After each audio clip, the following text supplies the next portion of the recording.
The most prominent thing that rings in my head on completing Ebe isn't a particular scene or even the ending that I got. It's the gallery theme at the very beginning of the game.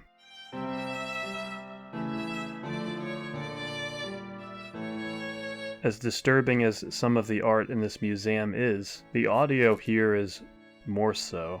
It has this air of feigned professionalism, a thin veil pretending everything is normal, despite the sheer breadth of pain this place and this game has to offer. I'm not sure if any of that is intentional on the developer's part, but it did instill in me a deep sense of place that I've come to associate with RPG Maker games like this. But I'm getting ahead myself.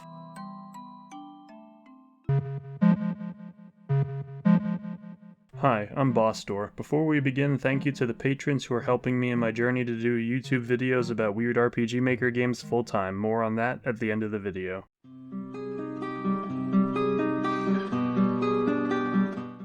What is Ebe exactly? Well, a surface-level glance reveals it's an RPG Maker game from 2012, though this video deals mostly in the 2022 remake. It involves a child named, well, Ebe. It comes from a golden era of indie horror games and has really cemented a place in people's hearts over the years, with even the developer being surprised at the level of demand for a remake. Why is this game so universally beloved? Because I'll be honest, Ebe did not give me some profound new look into the human condition or anything like that, but it still did something most games can't.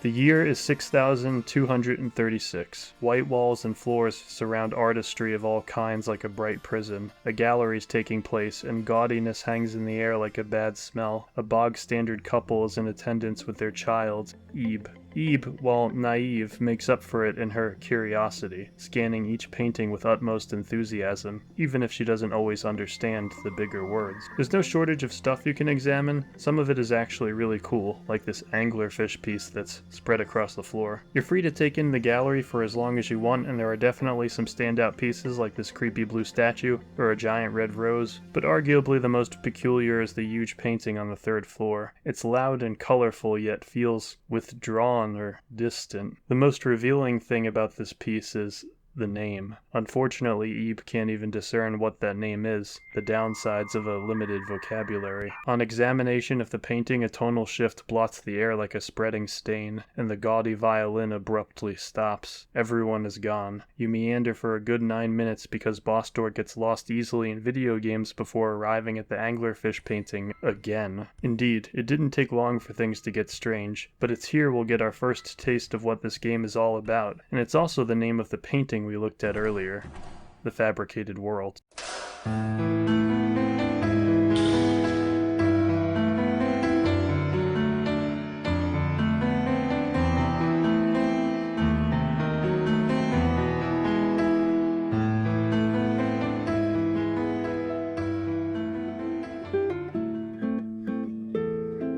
While the very beginning of Ebe takes place in a brightly lit white room, most of your time will be spent in dimly lit, colorful hallways, exploring a world that revolves around the gallery's subject, the artist, Garry.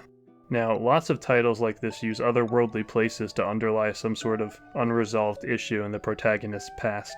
In Omori's case, it's the whole game, but it especially becomes the focal point at the end when much is revealed in a short time. While stated by its creator to simply be an exploring game with no purpose, Yumaniki absolutely feels like it's alluding to something horrible, what with its eerie body horror and tragic ending, an awful event that needs to be untangled. There is some of this in Ebe, but it's not as prominent as the examples I mentioned. With some exceptions, the things in the painted world aren't a representation of Ebe's mind. Much of what's here is a reflection of Garry's work, which is totally fine as most of the stuff is still interesting. We do see some unresolved personal issues, when Ebe is face to face with a portrait of her parents, for example, but more on that later. As a game, Ebe is consistently clever, always using the museum motif in interesting ways. Molded hands reach out from walls, sculptures budge in the dark, and paintings refuse to stay in their borders. It could be something small like a painted fruit falling out of its frame, or a person lurching out of their portrait portrait at you, though these aren't the only examples of otherwise normal objects having supernatural properties in this world. A rose is found early on, and it quickly becomes clear that Ebe's survival is intertwined with it. On taking it from the vase, the painted world expresses its displeasure.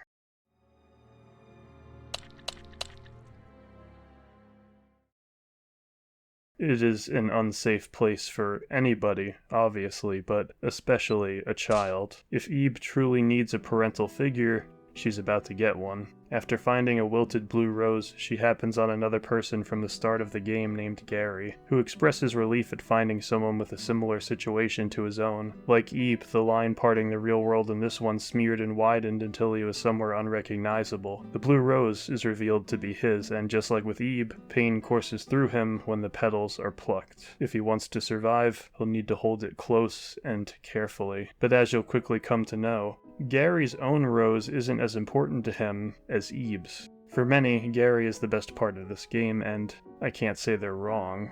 To put it simply, Garry is a delight. He's the friend you've had since first grade, the person who shows you the ropes your first day at a job, the guy who texts you randomly to ask if you're okay. Garry is a wedge between the evils of the painted world and Ebe. The eagerness with which he puts her before himself is enough to make you love the guy before long. His concern for her is immediately apparent as he takes on a guardian role, a very cautious one. It's not just the writing, the gameplay itself does a good job of underpinning the dynamic between these two. There are words Ebe can't read at her age, so unless Garry's in your party, you're not going to understand a lot of stuff you examine, though there is some information he'll purposefully withhold from her, such as a book that's clearly meant for grown-ups only. Since you'll be spending a lot of time examining artwork or books to solve puzzles, Garry's ability is especially important. Rarely was I stuck with Ebe. The obstacles are difficult enough to test your brain muscles while not keeping you absolutely stumped. Like any decent puzzle, solutions often make logical sense, like using an eye drop in an eye that looks out of place, or putting a wedding ring on the correct finger of a statue. Sometimes the game will even soft lock you to certain areas to nudge you forward. If you're looking for something that'll push your thinking cap to its limits, Ebe's not going to do that for you.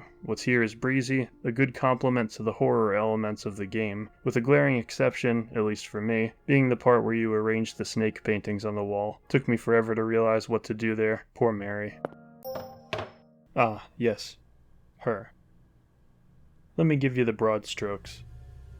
Up to now, the story's been relatively straightforward. Ebe and her new companion enduring creepy vibes, and solving the occasional puzzle. Well, things get a bit more complex. Whilst in the Velvet area, Ebe bumps into Mary, a normally colorful and vibrant young girl that is as lost and scared as anyone in this situation would be. As far as first impressions, the game paints her as this innocent, almost naive child. Garry asks if she was also at the gallery before this all started, to which Mary says, "I was looking for other people just like you. I want to find a way out." Garry agrees to take her under his wing, a natural instinct as it's not like him to just let a girl wander alone in a place like this. The three converse about the roses, prompting Garry to ask Mary if she has one as well. She does. A yellow one. He tells her to be careful and to hold it close, but she doesn't seem all that concerned about it, instead going on an excited tangent about flowers that colors her as reckless or oblivious to the dangers in this place. Maybe she just knows not to get too close to the paintings, like, if you steer clear of art in this place, you're probably fine. Despite being a supernatural space, there are limits. It's not like the sky will randomly fall or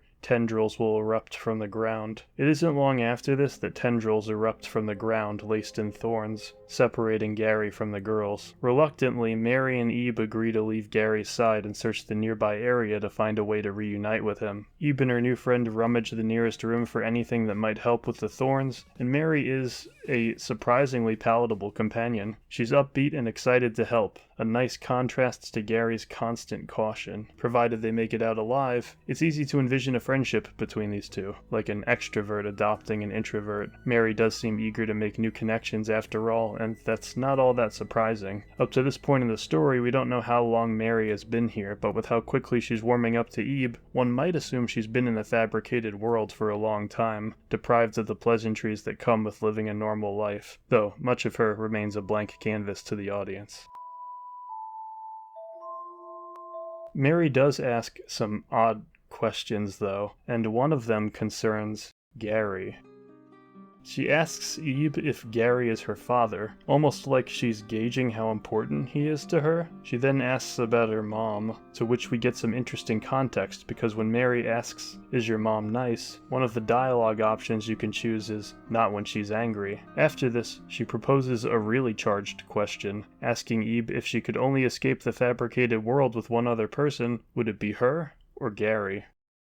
Red flag is a term used to describe behavior that reveals something unsavory about them. She asked this question under an artificial sky, beautiful but fake, just a display piece in the fabricated world. Lots of Ebe is beautiful actually, despite the unsettling subject matter. As is apparent in the footage you've been seeing, character portraits are expressive, the saturated colors add a very unique shade of creepy to this already interesting setting, and a lot of effort has clearly went into all the detailed paintings you see throughout the game, despite their small size. Ebe tentatively continues her efforts to reunite the group even though Mary's acting like an iPad kid. The dynamics of these three will shift significantly before they're together again, because when you play as Garry in this next segment, he comes across an almost mutinous revelation in his time away from the group. But not before solving some puzzles, because this is the most layered part of the game for sure. You'll have access to buttons that let you switch between the girls and Garry. Paintings Ebe interacts with might trigger something only Garry can access, for example. This part of the game took me way too long, but I imagine for the average player they won't meander as long as I did. In a secluded room, Garry finds a collection of books describing Wise-Gertenna's works. Some are inconsequential, just talking about his earlier stuff and his dabbling with abstract art, but there's one excerpt that upends a lot of what we've come to learn.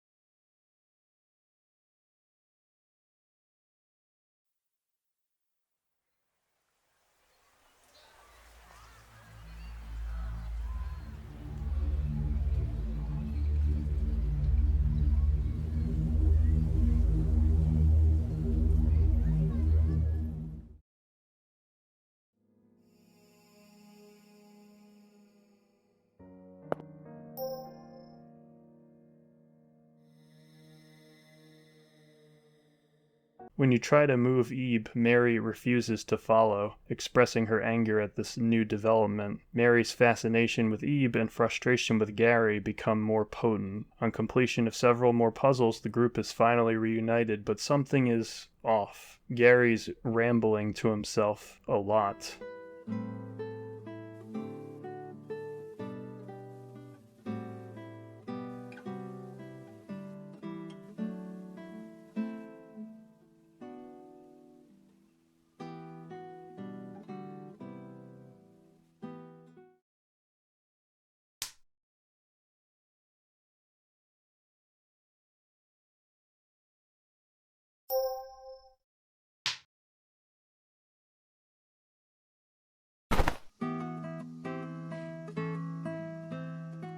Garry has regained his wits, but conveniently for Mary, he's forgetting something important. At least he is until Mary drops something. Her rose.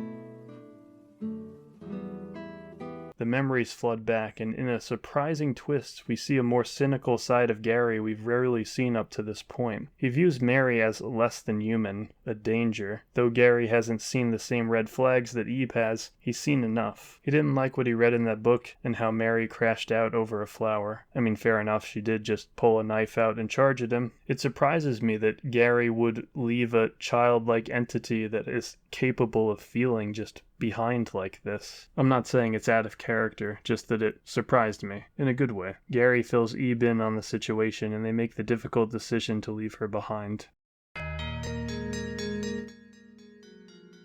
Angry crayon strokes come together in constellations over a dark blue sky, and sketchy pink roads crisscross houses and lakes with no regard for depth perception or nuance, a child's interpretation of what life outside of here might be like. This area of Ib is strangely beautiful and a refreshing change of pace from the rigid, minimalistic rooms and hallways we've become accustomed to. It's fairly big, but even still, Mary is hot on their trail.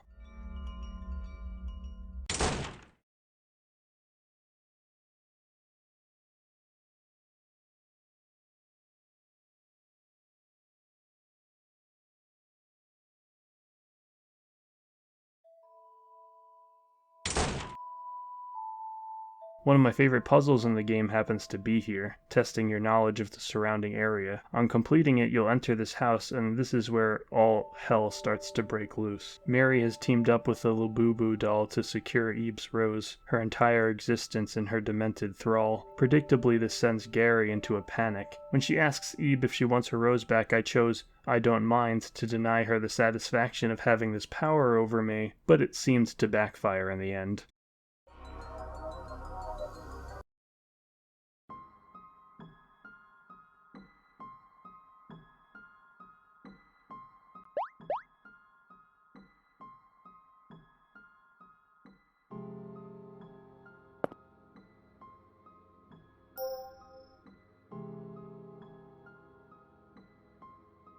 Garry offers up his own rose in exchange. The room runs red with crayon and Labubu dolls, compelling the duo to get out of there, and who can blame them?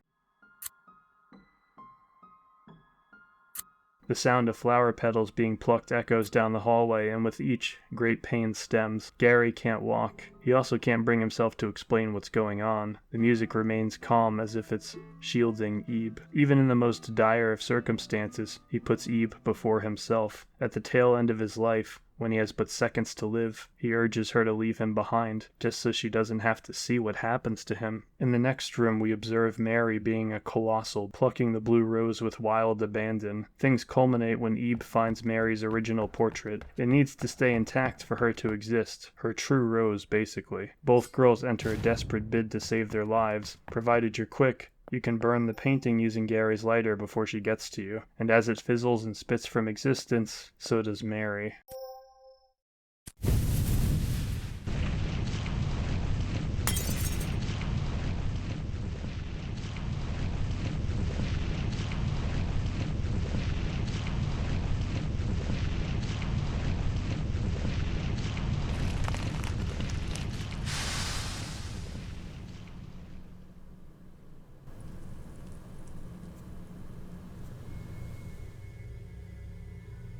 With both her travel companions gone, Ebe continues her journey alone. She finds herself in a gallery heavily resembling the one at the beginning of the game, with the painting on the third floor acting as a portal back to the real world, though even on this end the painting is still called the fabricated world, leaving some to speculate that it's up in the air as to which world is actually real. Before she can enter the painting, something stops her.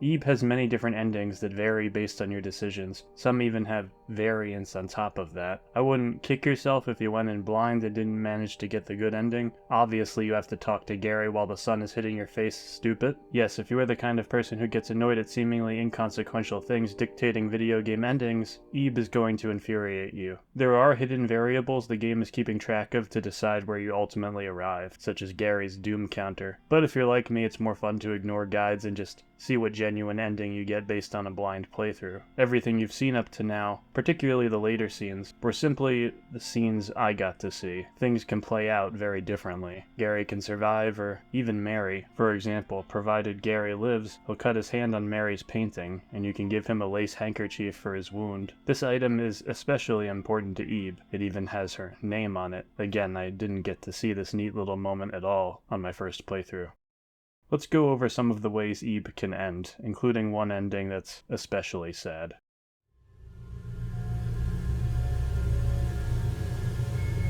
Ebe all alone is a label applied to multiple endings. all involve her staying stuck in the fabricated worlds forever. Usually this will happen right before she could leap through the final painting. Depending on your playthrough, you might see a fake version of Garry try to get you to stay, or even a fake version of her mom. To be fair, I would falter in the latter situation. The most interesting version of this ending occurs on New Game Plus. If you manage to find this bed, Eve can sleep in it and dream of several pleasant moments from her childhood involving her parents. A brief respite from this haunted world. You're given the opportunity to drift further and further into slumber over multiple dialogue options. Choosing to stay asleep multiple times ultimately ends in a sleep that is eternal.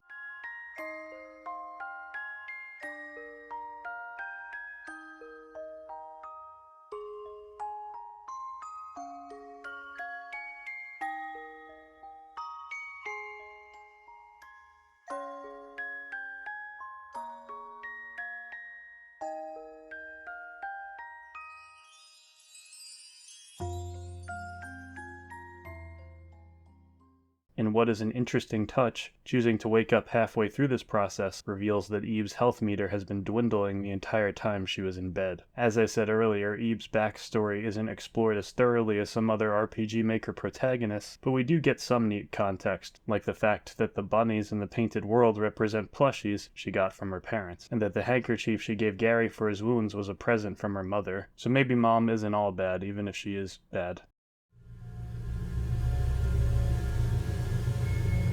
In this ending, Ebe actually escapes. However, this has an interesting side effect. Memories from the fabricated world quickly start to vanish from those who exit it. Ebe stands alone in the gallery room with no idea as to what she was doing. On seeing the giant red rose in the gallery, she runs into an almost familiar face.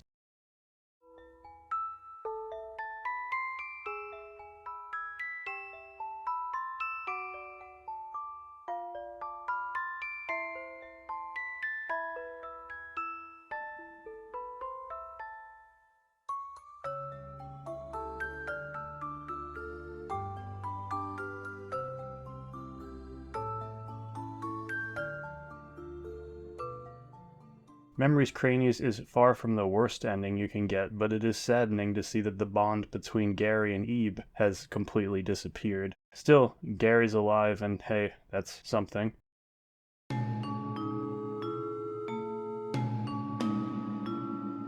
Together Forever is one of the more unnerving finales you can get. In this ending, Ebe escapes the fabricated world, with Mary following shortly after. Yet in the real gallery, Mary is found talking to Ebe's parents as if she'd gotten here first, or like she's been a part of Ebe's life all along.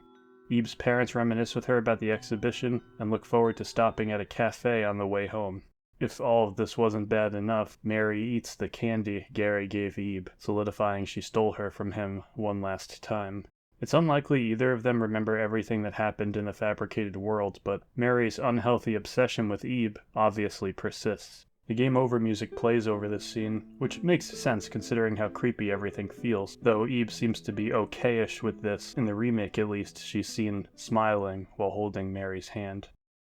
But this isn't the saddest ending involving Mary.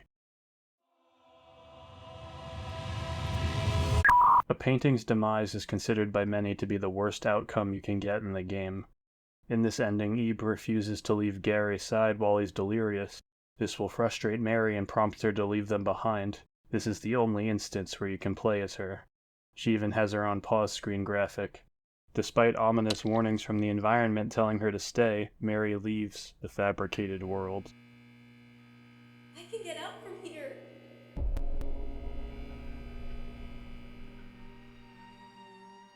I can finally go outside. I can eat lots of candy and go to all sorts of places and make lots of friends.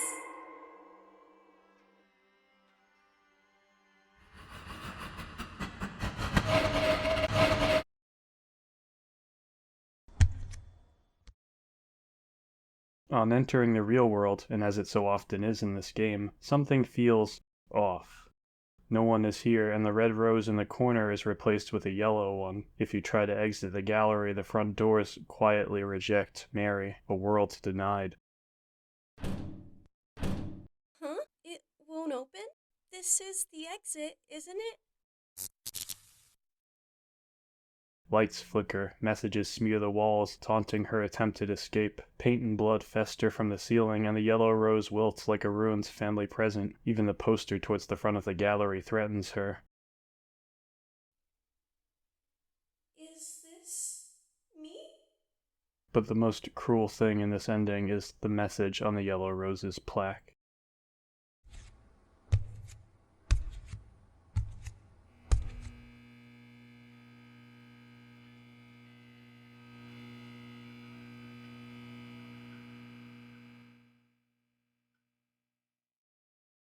I'm scared.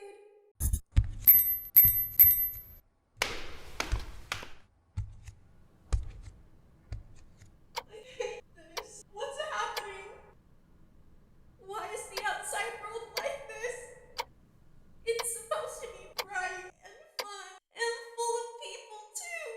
Why is it just me here? Eve, where are you? I'm lonely. I'm so scared. Help!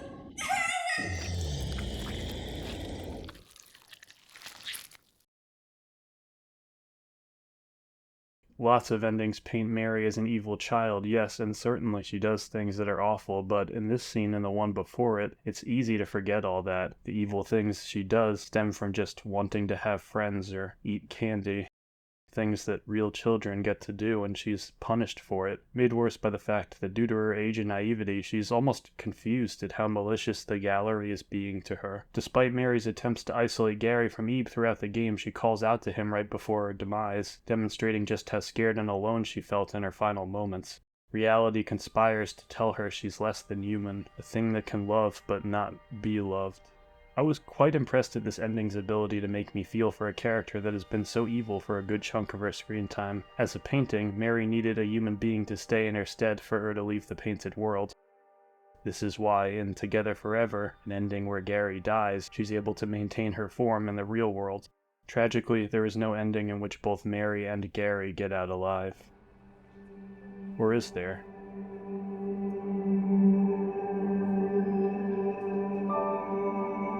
Sacrifice is a popular ending mod for Eve based on a fan comic, an ending that the game's creator has expressed contempt over, which I find silly because it's actually well made. Mary breaks out in tears and interrupts Eve and Garry right before they exit the fabricated world. She doesn't want to lose her only friend she's made or her chance at being a real person.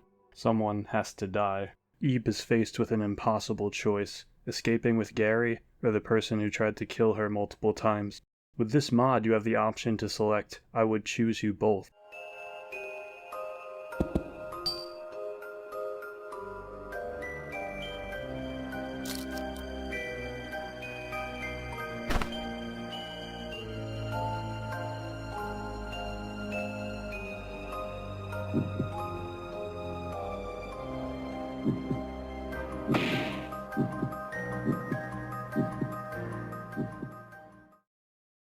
To Garry and Mary's horror, Eve takes her rose and plucks its petals one by one, willfully uprooting herself from existence to secure a future for her friends.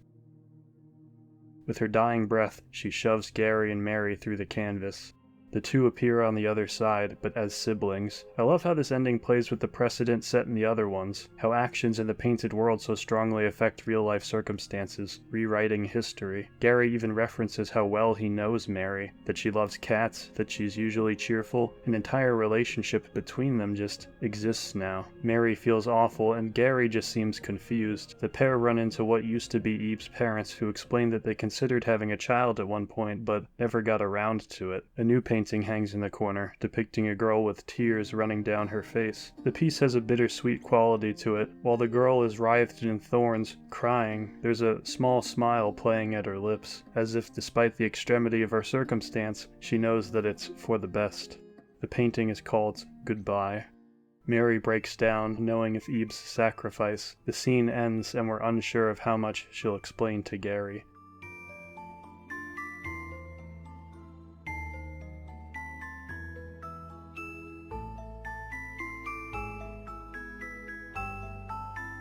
Many people wanted an ending where both Mary and Garry live, and I think this is a solid fan interpretation of the official work. Though it did look kind of silly when Eve just pushed two people into the painting like a 9-year-old can just push a 20-something around like that, I don't know. Especially since she was tired. Irregardless, I really liked this, and in an odd way, I could see this being a quote-unquote true ending of sorts.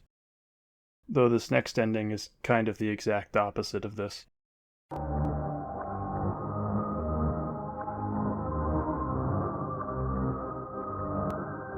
If both Garry and Mary die, Eve will be confronted right before escaping the fabricated world.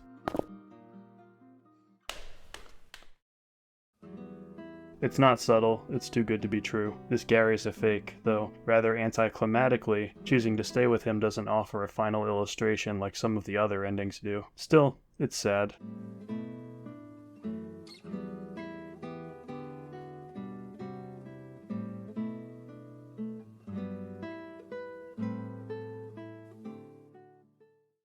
If you do decide to leave, Eve will quickly forget about her time in the painted world, at least most of it. Yet on returning, a peculiar new art piece looms in the corner labeled Forgotten Portrait, depicting a man sleeping. Deja vu takes a hold of Eve, and she can't take her eyes off of this work, a painting that has all the energy of a tombstone. She's found by her dad, who insists they explore the gallery as a family. Eve gives Garry an almost knowing glance and leaves. This is the ending that I got, and it reminded me a lot of a particular episode of Adventure Time called Piyoi. I was never a huge fan of Adventure Time, but this was one of the few episodes I watched, and it stuck with me. In this episode, Finn is afraid his girlfriend is angry with him. To clear his head, he explores a pillow fort because Adventure Time. He finds a portal to another world and becomes not just acquainted with the townsfolk there, but intertwined. He falls in love with a princess, has kids, and grows old with his new family. When he's finally given the opportunity to go back to his original world, he hesitates. He's built a lot of new memories here, after all. Most of them, in fact. When he is eventually forced to return to the normal world, Finn quickly, and rather sadly, forgets his entire life in the other dimension. And to me that's so sad, that a lifetime of love, labor, and laughter just vanishes completely from Finn's mind. How many beautiful moments or dreams in our own lives will we just not remember, whether it's from an illness or just because the human brain can only hold so many of them? It's a disturbing topic, people losing the history that sculpted them into who they are. This is my roundabout way of saying, stories that involve people losing memories are particularly sad, at least to me. Eve failing to save Garry is tragic enough, but she can't even mourn him properly. Garry didn't just die, he was erased. But this isn't the case for one ending.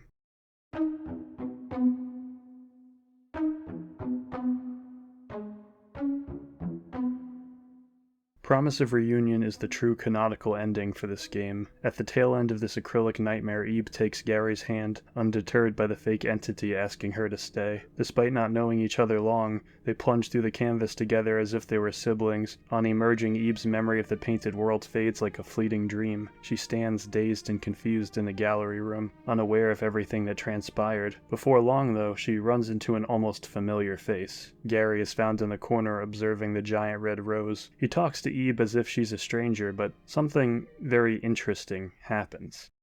As he speaks, her name naturally comes to his lips. Confused at this, he contemplates further. Snapshots of their adventure rush back to him. The real thing that brings it all together for him, though, is the handkerchief he finds in his pocket with Eve's name on it. The mannequins, the monsters, Mary. He feels almost foolish at how he could have forgot all of it. Of course he knows Eve. How could he not? They'd just spent the most dangerous parts of their lives together, unsure if they'd ever escape. It's interesting, while Garry does recall their adventure, he speaks as if it happened years ago. Eve feels like a friend he hasn't seen in a while, rather than someone he just escaped a haunted MS Paint drawing with. And I think that's really neat. This could have easily been an ending where Garry just recounts everything and it's all fine and good, but that almost feels too simple. It would have made the whole journey feel less mysterious, for lack of a better word. Garry doesn't want to return the handkerchief with blood on it. He agrees to give it back to Eve sometime later, promising a reunion in the future. And for the first time amongst all the endings we've talked about, Eve's credits roll.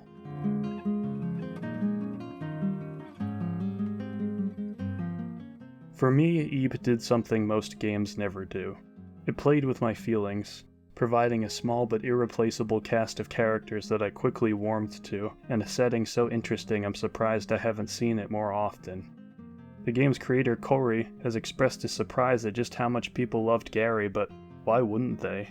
His unconfrontational way of speaking and eagerness to shield Ebe from all that is evil is simply endearing. He grows on you fast, and despite the game's short length, we spend enough time with Garry to care about what happens to him. Also, this has nothing to do with anything, but from the back his hair looks like caveling bread from Core Keeper. Kouri isn't as mysterious as Kikiyama of Yumaniki fame. He's a lot more open about his appreciation for the fans of his game, and how it's managed to stay somewhat relevant despite the original version being over a decade old. Regularly reposting fan art and responding to emails. He's even done a couple interviews. What are your personal thoughts on what the appeal of Ebe is? An art gallery is an interesting setting, right? Not a lot of games use an art gallery as a setting, which may have been a novel idea. While there were few characters, I think their personalities were able to shine through, especially Garry, who became way more popular than I could have ever imagined. The response on social media has been big. How did you feel about that? The only word I have is thankful. I'm happy so many people remember the game, but some who now look like they're adults working jobs have commented, "Oh, I played this in elementary school," which really made me feel how much time has passed.